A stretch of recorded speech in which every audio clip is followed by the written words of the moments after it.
We've covered our way through all the regions of the estate. We've scoured the halls of the ruins, traversed the poisonous paths of the Wealds, butchered the swine of the warrens, and secured the waters of the cove. We've even faced the bloodsuckers of the courtyard and the blinding lights of the farmstead, which leaves us with only one place left to go. From atop the hill, the manor looms over the estate, a monument to the sins of our ancestor. Like moths to the flame, we are drawn to it. Like lambs to the slaughter, we are terrified of it. It's a crucible, one that breaks lesser souls and molds others into unstoppable warriors. This is the darkest dungeon.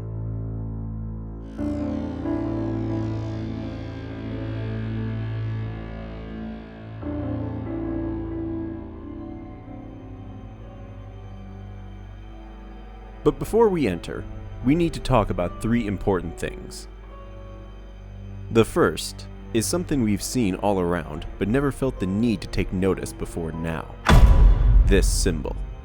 To most, it's simply the stress symbol, but it is so much more than that. This is the Iron Crown, a crescent with 5 slashes through it, a symbol of the dungeon and the power that lies below. Almost every faction boss has some version of this on their person. More subtle than others, but it does appear. This is something that'll play a bigger role in the sequel, so I won't go too much into it here. But suffice to say, this symbol has a power to it, one that is recognized throughout this world. In a more meta aspect, the Iron Crown represents our struggles throughout this campaign. The 4 heroes we choose to go with us on an expedition, and the heir, each represented by a slash. Secondly, are all the cultists we see around the areas, the brawlers and the acolytes. The brawlers are the melee fighters of the two, wielding bladed gauntlets that can be used to rend the flesh of their victims. The acolytes, by comparison, use incantations to stress the party and summon the tendrils of an eldritch creature to pull and push their target. While alone, they don't pose much threat. When in conjuncture, they can do serious damage to the party. And again, the Iron Crown adorning their heads, showing their reverence to the old gods. They will appear in any area alongside the denizens of that region, excluding the brigands. My theory is that they have been sent out as emissaries to the various factions to assist them in their goals. Or the corruption of the dungeon has made the other groups subservient to the cultists, and they are looking to prove their worth to be allowed entry into the manor. The last thing to recount is the Ancestor's obsession, the excavation. This is something I've covered before, but I will give an abridged version here. After receiving the vision in the courtyard, the Ancestor set to work on excavating the dungeon. He exhausted his vast finances on importing workers and sturdy shovels. They dug for years, past the warrens and deep into the earth, until finally, in his twilight years, they had reached the door to the dungeon. When they opened it, they found themselves in a world of madness and death, with creatures that defy description and monsters that would make any sane person pluck their eyes from their sockets. They had managed to explore most of the dungeon, even setting up a base camp with supplies. Until something happened. Perhaps their exploration awoke the thing, or my personal theory is that the ravings of the prophet did. But in either case, the protectors of the thing began to slaughter the expedition. The Ancestor fled from the attack, its sole survivor, laughing and screaming until he fell unconscious. Such disturbing things he witnessed. He took his own life after writing a final confession in his letter to the heir, begging them to return home and undo his mistakes.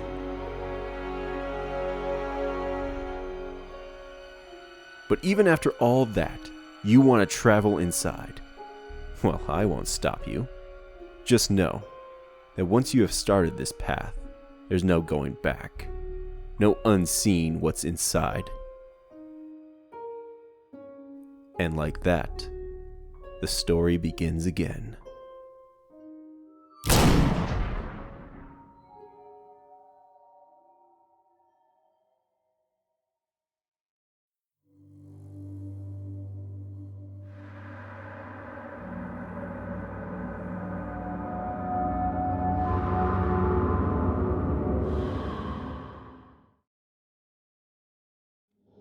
Once again, the stars are right, and the manor sits at the very epicenter of cosmic unrest.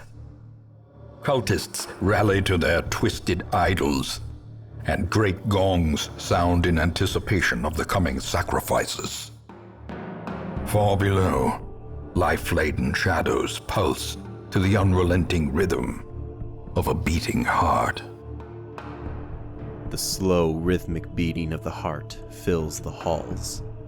We can hear it as we enter the first level, and we will continue to, long after we have left.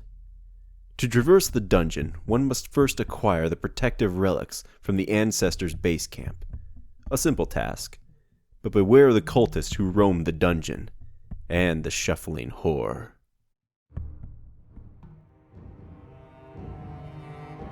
The cult who worship the thing continue to serve its wordless will in the hopes of being chosen to receive its gifts. Those who do are called the Ascended and are given a taste of the thing's power.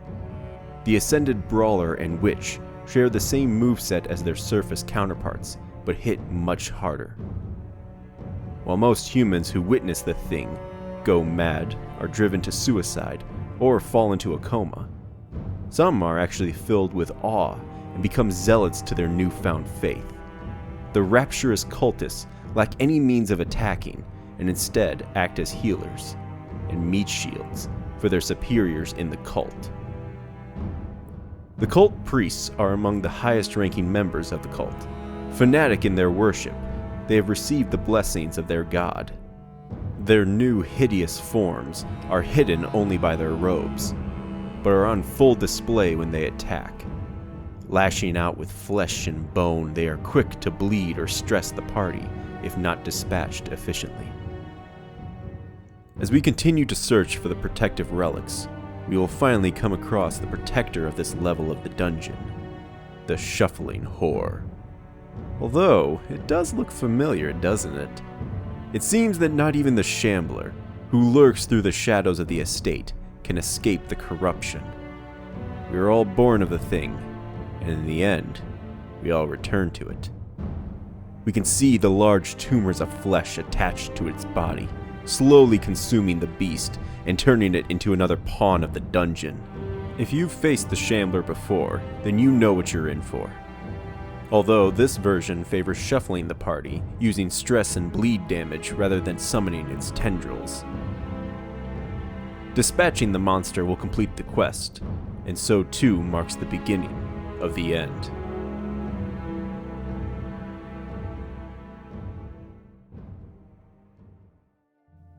For those that have survived this ordeal, their resolve can spread to others, but they themselves will refuse to return to the manor. Their experience has shaken them to the core. Once is enough for those brave or doomed souls. As for us, we will begin to see things differently around the estate. According to the Ancestor, our eyes have been opened, and we are seeing the world as it truly is. And once more, the cycle of revelation has begun.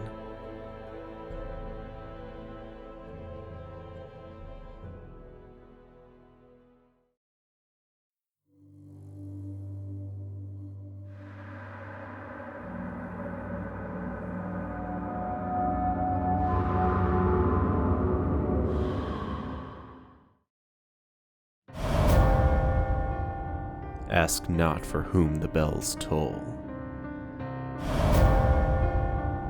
They toll for thee. It's time to return to the manor. The creature is attempting to gestate into the world, and we must interrupt the process, causing it to reveal itself early. To do that, we're gonna need a hand. Oh, pardon the pun. Here.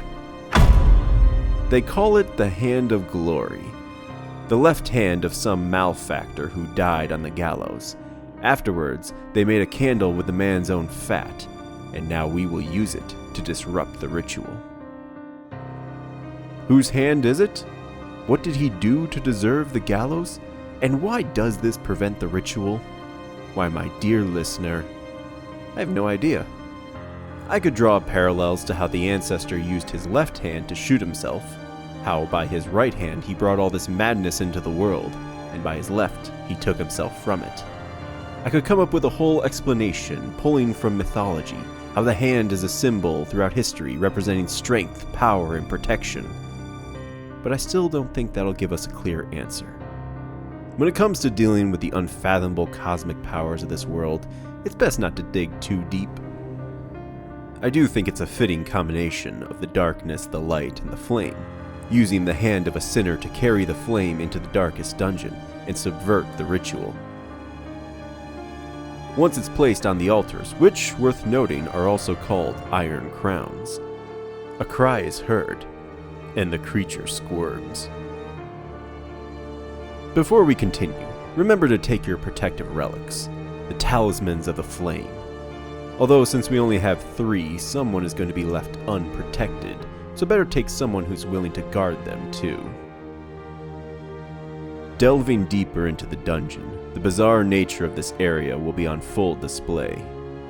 While in the previous area, we began to see the growths of the thing appearing.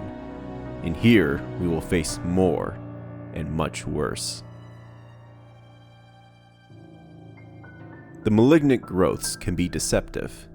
They may seem like a lesser creature, but their abilities to maul flesh and stun make them a dangerous enemy to overlook. Likewise, the defensive growths are a strong support unit, who focus on healing and protecting other creatures while stressing our party. The polyps are eyeless floating organisms with large teeth and venomous glands. While mostly harmless in the front rows, they prove most irritating when stationed in the back rows, being capable of knocking back and poisoning our heroes. Meanwhile, the flesh hounds push the definition of hound. Part eldritch and part beast, it seems that nothing can escape the spreading corruption, not even man's best friend. The beasts work with the polyps to seek out and attack those who have been marked by their venom, gnashing their foes who are marked and pulling others forward. They are dangerous, but there is still worse lurking in this dungeon. The altars we seek are guarded by abominations unlike anything else in this dungeon. The Templar Impaler and the Templar Warlord. Amalgamations of flesh. With scorpion-like pincers and stingers, they are the heavy hitters of this floor. The Warlord favors a more ranged approach to battle, firing his stingers at the party to poison and debuff the target, while the Impaler prefers an up-close and personal approach, stabbing its foes with its venomous stinger and throwing its body into the party. But they share one very powerful move, and one they use most often, is Revelation. Revealing the massive eye hidden away underneath their flesh, causing massive stress damage to anyone not carrying the talisman of the flame. I did warn you not to forget those relics, and this is why. Learning about these eldritch forces is like walking on a tightrope. We want to know more, learn these revelations, but are we willing to lose our sanity for such knowledge? One slip-up, one wrong page, one whisper in the darkness, and suddenly you're lost in the abyss forever. Fortunate that even down here the flame can protect us. With the last altar consecrated, our work here is done. We have interrupted the thing's gestation, and moreover, the cult itself is now quelled.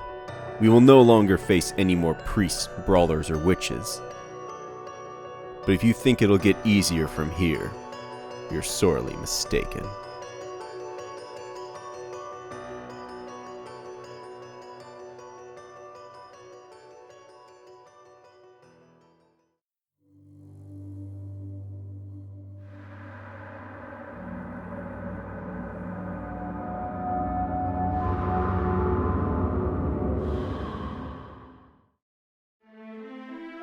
The phrase, "in the belly of the beast," is a way of saying one is in a very dangerous place or situation.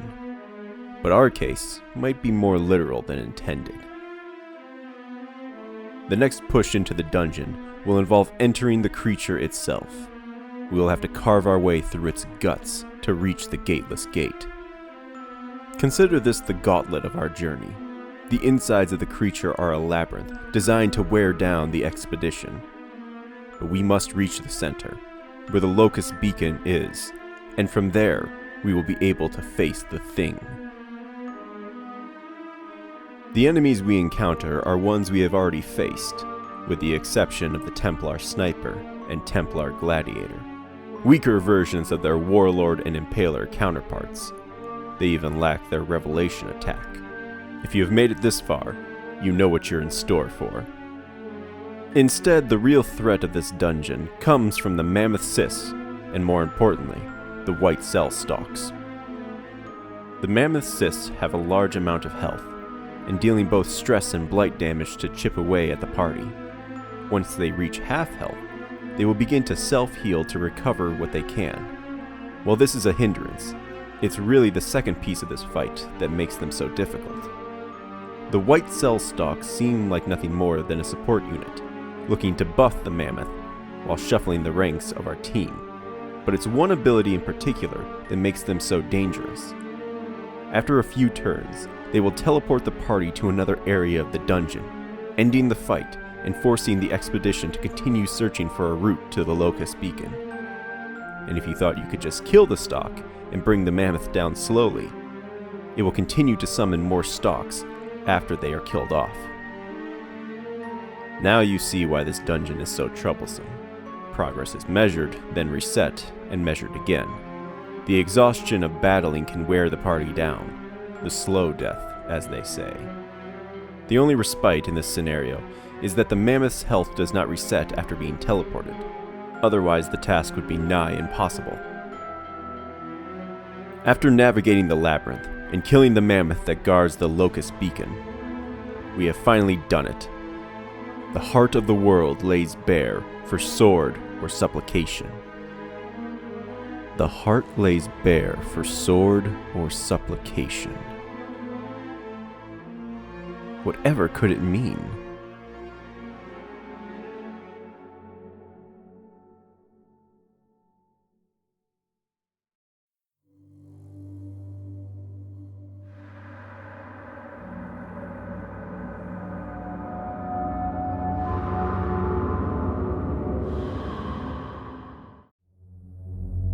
It ends here. Standing in front of the gateless gate, we enter into the void and come face to face with someone who has been talking to us this whole time. Our Ancestor. Throughout the whole bloody and brutal campaign, we have been hearing his voice, recounting his sins, offering encouragement and opinions on our situation, learning pieces of history and lore, and now his ghostly apparition stands before us to reveal a truth. In all my terrible researches, what I sought was a glimpse behind the veil, a crumb of cosmic truth. I found it here, and in that moment of brain-blasting realization, I ceased to be a man and became a herald, an avatar of the crawling chaos. Something I always believed to be the case. The Ancestor's suicide was actually part of a ritual to bind himself to the heart, to act as its avatar or its herald. So why invite us here? Life feeds on life.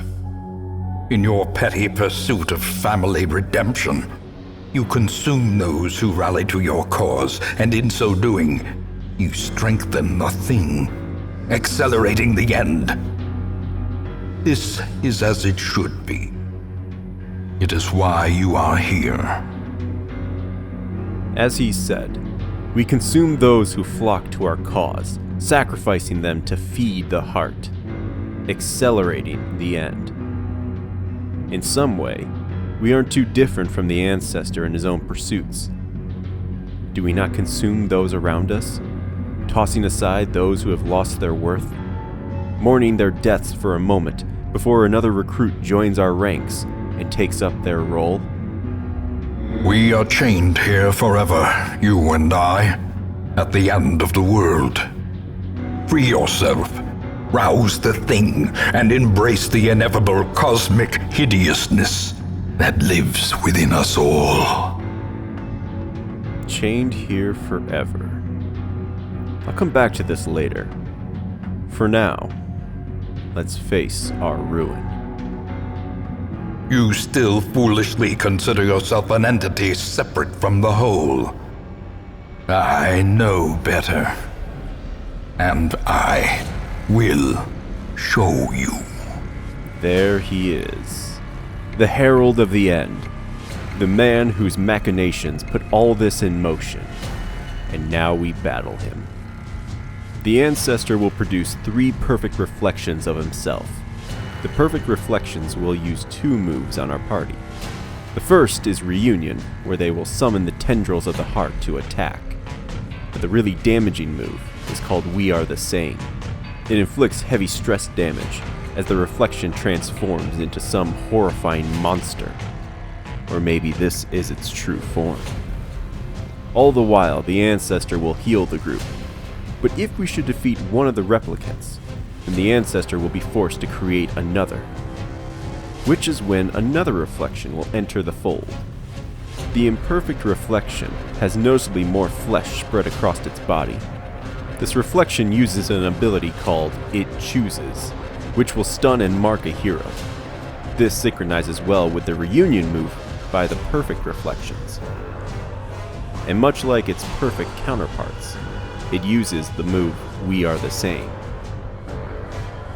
But if the imperfect reflections are defeated, the Ancestor will take damage as well. After 5 of the imperfect reflections are dispatched, the Ancestor will transform, growing larger as absolute nothingness surrounds him. The flesh is fluid. It can be changed, reshaped, remade. We begin the second phase. While the Ancestor has quite a large amount of health, it's nothing compared to what we've seen before. The more disturbing part of this fight is his moveset. His skill of refashion them involves tearing the flesh from the bodies of our heroes as he moves around the battlefield. Similarly, his Unmake Them All attacks the whole party with this move, for less bleed damage but the same unsettling image. His final move of Embrace Futility causes a massive debuff, stress damage, and moves his target. After we defeat him in this phase, the Ancestor will cocoon himself into the gestating heart. The flesh is immortal. It is undying. Pray it does not take too hideous a form. Every attack against this thing grants the attacker a portion of health, but also a chance of being poisoned by it. The heart in this state is still capable of using a blight dispersion by forming polyps that release a poisonous gas. Behold the heart of the world, progenitor of life, father and mother, alpha and omega, our creator and our destroyer. A primordial evil. This is the true face of the estate, of all the creatures that lie within, and the darkest dungeon itself. This is what the cultists have been worshipping, following its wordless will and sacrificing to. The heart of darkness. As our ancestors said, this is the creator of all things. Life given and life taken. The strange growths we've been seeing on the residents of the Hamlet. Our eyes are opened, and we can see the world, and by extension, its people, as they truly are.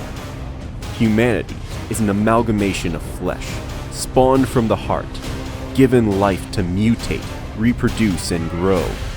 But much like everything it creates, they all return to it at the end. The heart has 3 different attacks, along with one very special move. One causes bleed damage, while another causes blight and possibly even stunning the heroes. These 2 moves cause stress damage as well, but it can also do this through the move Know This for double stress damage. Its last ability is the most interesting though, and its deadliest. Come onto your maker. After the heart's health reaches a certain level, something happens. The fight will stop, and the heart will give us a choice. We must choose one hero to be sacrificed. Every hero has a unique line related to this. Some are willing to throw themselves on the sword, giving their life so that others can live. A few hesitate, begrudgingly accepting of their fate. Others resist and refuse, citing selfish reasons. But it's not their choice. It's ours. Whomever we choose will die. No questions, no death's door, only the end. The Heart of Darkness will perform this move twice, assuming we walked into the dungeon with a full team. But despite the loss of 2 brave souls, we can still pull through and defeat it. And our reward for such an act is darkness, stillness, and silence.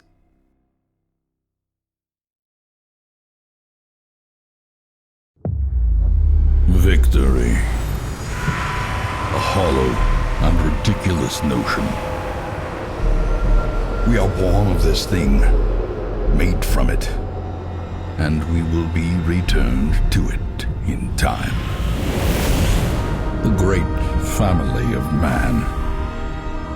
A profusion of errant flesh, multiplying, swarming, living, dying, until the stars align in their inexorable formation, and what sleeps is roused once more.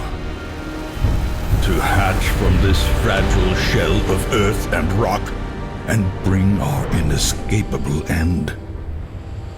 So seek solace in a manner befitting your lineage, and take up your nugatory vigil, haunted forever by that sickening prose echoing through the infinite blackness of space and time.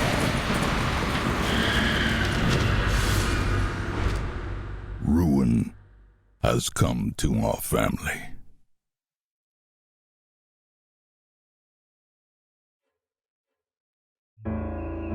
We've covered our way through all the regions of the estate. We've scoured the... Wait. We've done this before. A few times, actually. Yes, I remember now. My memories are starting to return. I'm sure you have many questions. I can offer you my answers, though you may not like what you hear. And I could be wrong. Spending years in this place has a way of messing with your view of the world, as I'm sure you have learned. Or is it will learn? Let's address the elephant in the room. Did we stop the heart? Yes. And no. Recall what the Ancestor said once before. The heart lays bare for sword or supplication. Such wording makes you wonder. In the ending, we saw all of our work rebuilding the Hamlet undone with a stroke of its will, as we see our world as it truly is, the shell containing the heart, before it erupts and brings about our destruction. But at the last moment, we see the candle, the wax, and the pistol. The final act of our noble line before we take up our vigil as the ghost along the old road, warning ourselves to stay away. What we witnessed were two possibilities. If we were to put the heart to the sword, we would have destroyed the world, and as a result, humanity. However, there was another option: to supplicate the heart, and have it turn back time to before we arrived in the estate.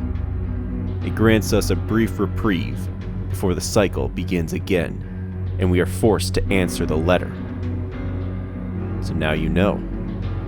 The ghosts around the estate are us. From all the previous times we have managed to stop the heart, we have held the line, but it is a Pyrrhic victory at best. Still have questions? Like, why would the Ancestor invite us? Again, the devil is in the details of his wording. Accelerating the end. It would come about one way or another. His plan of inviting us was something that he thought could speed things along. He never imagined we would actually succeed, and even if we did, we would never allow the whole world to be destroyed by killing the heart. As he says, victory, a hollow and foolish notion. As long as we're stuck here, chained here, we won't ever be free, nor will we know the truth. But there still is time to prevent our doom and learn the truth. But first, we must leave the estate.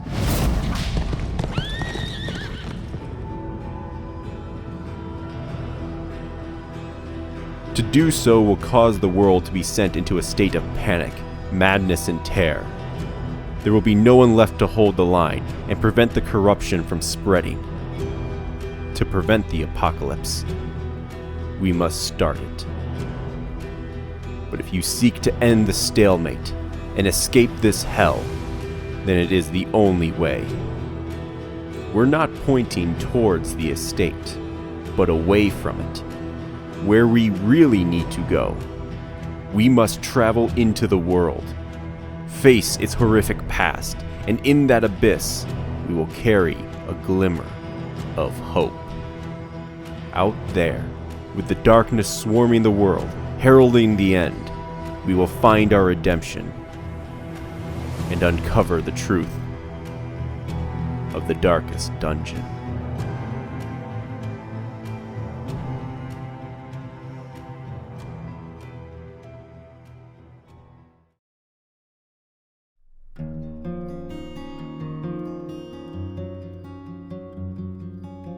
Perhaps we'll meet again, someday soon. For now, though, I think I've finished this chapter.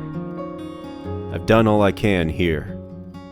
I've shared with you the terrible wonders I have come to know. And my only hope is that you have learned from this, as I have. I hate saying goodbye. Not because of the emotions, it's because of the sense of finality to it. It makes it seem like the story is over, that it ended there. But the truth is, the story keeps going, even after the storyteller has stopped telling it. Until we meet again. Sincerely, the Miskatonic Memorialist.